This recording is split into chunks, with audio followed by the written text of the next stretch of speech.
క్రతువులు చేసిన అవదు. కూర్చోండి యజ్ఞం దగ్గర. ఇవాళ మీరు సమిధలు ఏం చేస్తారు?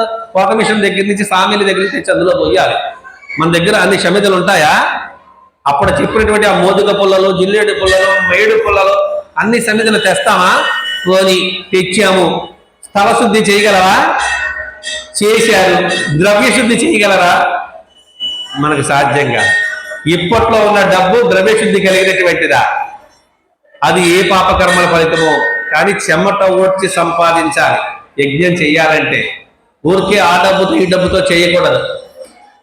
కాబట్టి అవేమి కలియుగంలో పెద్దగా ఫలితాన్ని ఇవ్వవు, జనాలను ఆకట్టుకుంటాయి అంతే.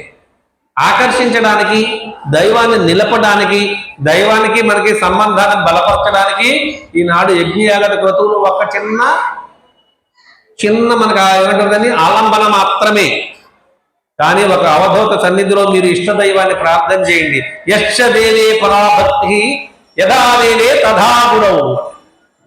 ఎవరైతే తన ఇష్టదైవం వలె గురువుని భావిస్తూ సేవ చేస్తాడో వాడు గహనమైన విషయాన్ని వాడు అర్థం చేసుకోవడమే కాకుండా అద్భుతమైన ఫలితాన్ని పొందుతాడు. గురువుకి ఎంత స్థానం ఇవ్వాలి? ఇష్టదైవముకి ఎంత ఇస్తామో అంత స్థానం గురువుకి ఇచ్చి కూర్చుంటే అన్ని అక్కడి నుంచే వస్తాయి. ఎందుకంత గురువు శక్తివంతుడయ్యాడు? ఈ రహస్యం ఎందుకంత శక్తివంతుడయ్యాడు అంటే అవధూత తత్వము. అవధూత తత్వం పెద్దలందరూ ఇప్పుడు మొదటి నుంచి అడుగుతున్నది అదే. ఈ దేహంలో సర్వాన్ని దర్శించవచ్చు. ఎందుకని? కొన్ని లక్షణాలు కలిగి ఉండాలి దానికి. కాశీ పంచకమని శంకరాచార్యులు కాశీ పంచకం రచన చేశారు. కాశీ ఎక్కడుందయ్యా? కాశీ ఎక్కడుంది? ఉత్తరప్రదేశ్లో కదా ఉంది. మరి అక్కడ నిజంగా అది కాశీయేనా? ఒక అవధూత దగ్గరికి వెళ్ళి కూర్చుని అది కాశీయా అని అడగండి. కూర్చోడా, కాశీ అక్కడ ఎందుకు ఉంటుందిరా? కాశీ అక్కడ ఎందుకు ఉంటుంది?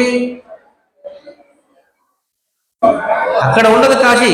మరి ఎక్కడ ఉంటుందని? ఇక్కడ ఉంటుంది. ఇక్కడ ఎలా ఉంటుంది స్వామి అని అడిగాడు. మనోనివృత్తి పరమోపశాంతి సా తీర్థవర్య మణికర్ణికాత్ర జ్ఞాన ప్రవాహాదిమలా గంగా సా కాశికాహం నిజబోధరూప. జ్ఞానబోధ, నిజము, సత్యం యొక్క బోధ రూపంలో ఉంటుంది. నిజబోధ రూప, తత్వబోధ రూపంలో కాశీ ఉందయ్యా అన్నాడు. ఎప్పుడు ఉందయ్యా? మనోనివృత్తి.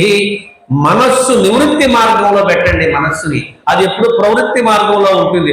ఏదో సంపాదించుకోవాలి, ఏదో దాచుకోవాలి, ముందు తరాలకి నిలబెట్టాలి, నేను ఆనందించాలి, నా వాళ్ళు ఆనందించాలి, అలాగే నాకు సంబంధించిన వాళ్ళందరూ సంతోషంగా ఉండాలి. ఇట్లాంటి రకరకాల ఆలోచనలు చేస్తూ నిన్ను భ్రమింపజేస్తూ ఉంటుంది. అప్పటికప్పుడే గుడిలోకి వెళ్ళి దండం పెడతాం. గుడి బయటకు వచ్చిన తర్వాత మర్చిపోతాం. గుడిలో మాత్రమే దేవుడు ఉన్నాడు అనుకుంటాం, బయట ఉండడు అనుకుంటాం. కాబట్టి బయట మన ఇష్టం వచ్చినట్టు ఉంటాం, గుళ్ళో నిజాయితీగానే ఉంటాం. మనసు రకరకాల పర్వాలేదు లేదు అంటారు. తప్పు చేసే ముందు ఇది తప్పని తెలుస్తుంది బుద్ధికి.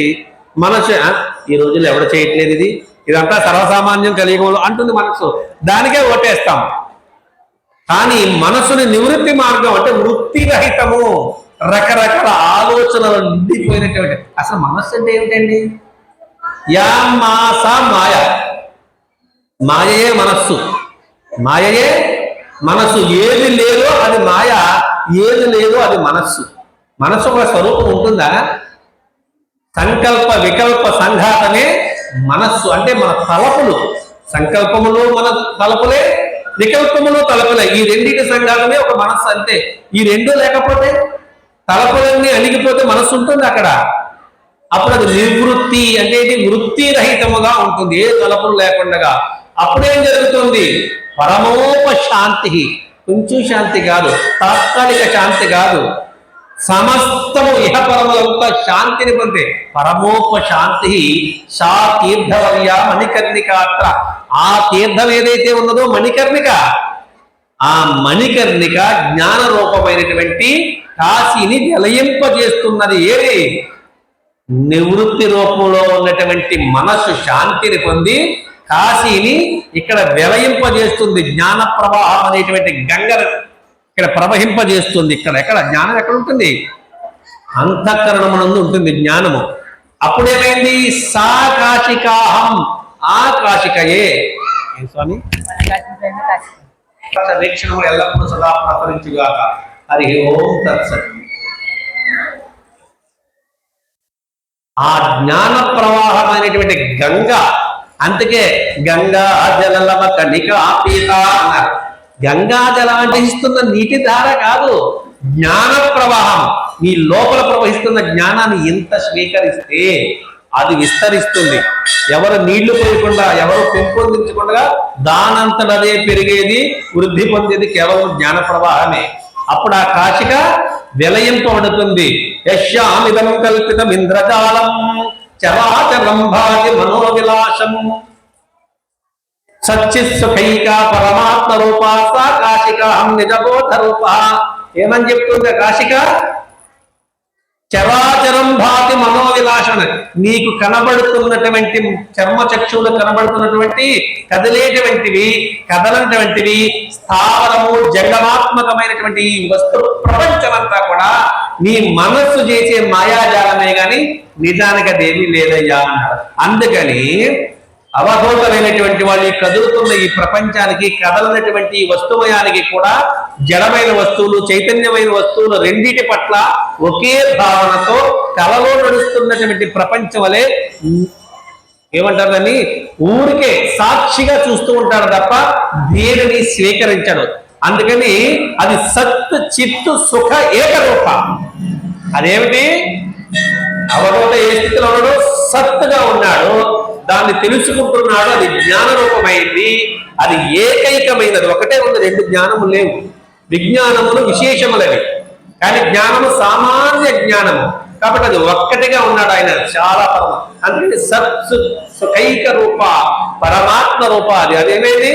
పరమాత్మ లక్షణం అది. సా కాశికాహం, ఆ కాశికయే నిజబోధ, సత్యమును బోధిస్తూ ఉన్నది. నోటితోనే బోధించాలా అవధూత? తన ప్రవర్తన చేత చెప్తున్నాడు. తన ప్రవర్తన చేత మీకు ఆ సుఖం అనేటువంటి బోధని మీకు నిరూపణ చేస్తున్నాడు. ఎవరయ్యా నిరూపణ చేసేది? ఇక్కడ కూర్చున్నాను, 4 మాటలు 4 అక్షరాలు చేర్చి అమ్మవారి అనుగ్రహం చేత మీకు చెప్పేస్తున్నాను.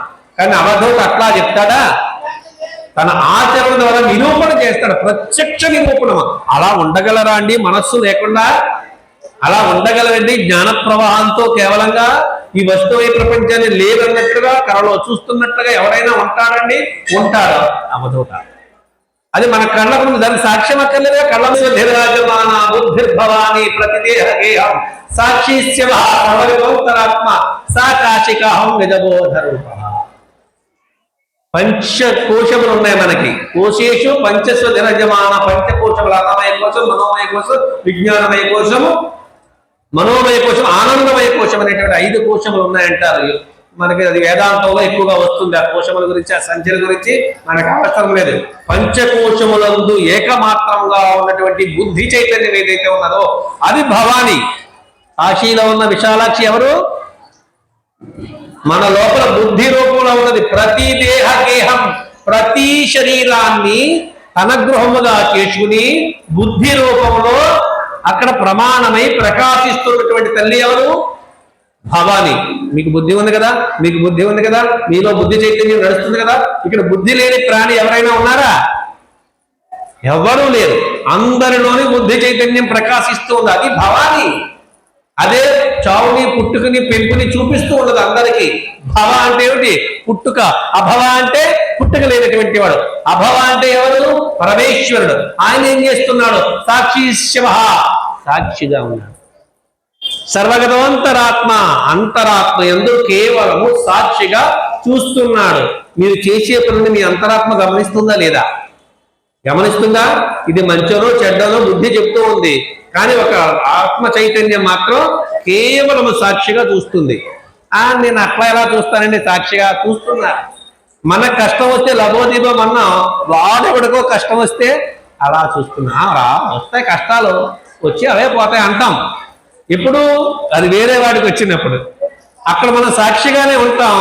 అది మనకొస్తే లబోదీపో తలపట్టుకుని ఏడుస్తాం. ఇది కూడా మానేస్తే ఆ సాక్షిగా ఉండే శివుడు మనమైపోతున్నాం. సాక్షి శివ. నాది కాదు, తాత ఇచ్చినది. ఎంత సంతోషమో. మేము ఎప్పుడైనా ఎక్కడైనా చందా రాస్తే అక్కడ ఏ దేవుడు ఉంటాడో ఆ పేరు మీదే రాస్తాడు. అంటే ఇది నాది కాదని చెప్పడానికి. ఆయన పేరు రాసిన గోత్రం అడుగుతాడు, దేవుడి గోత్రం ఎక్కడ చెప్పనయ్యా అంటాం. అంటే నాది కాదని చెప్పి ఇవ్వడమే తాత పేరు మీద ఇవ్వడం. అన్నదాన కార్యక్రమానికి ఆమె కానుగ్గా 540 రూపాయలు పంపించున్నారు.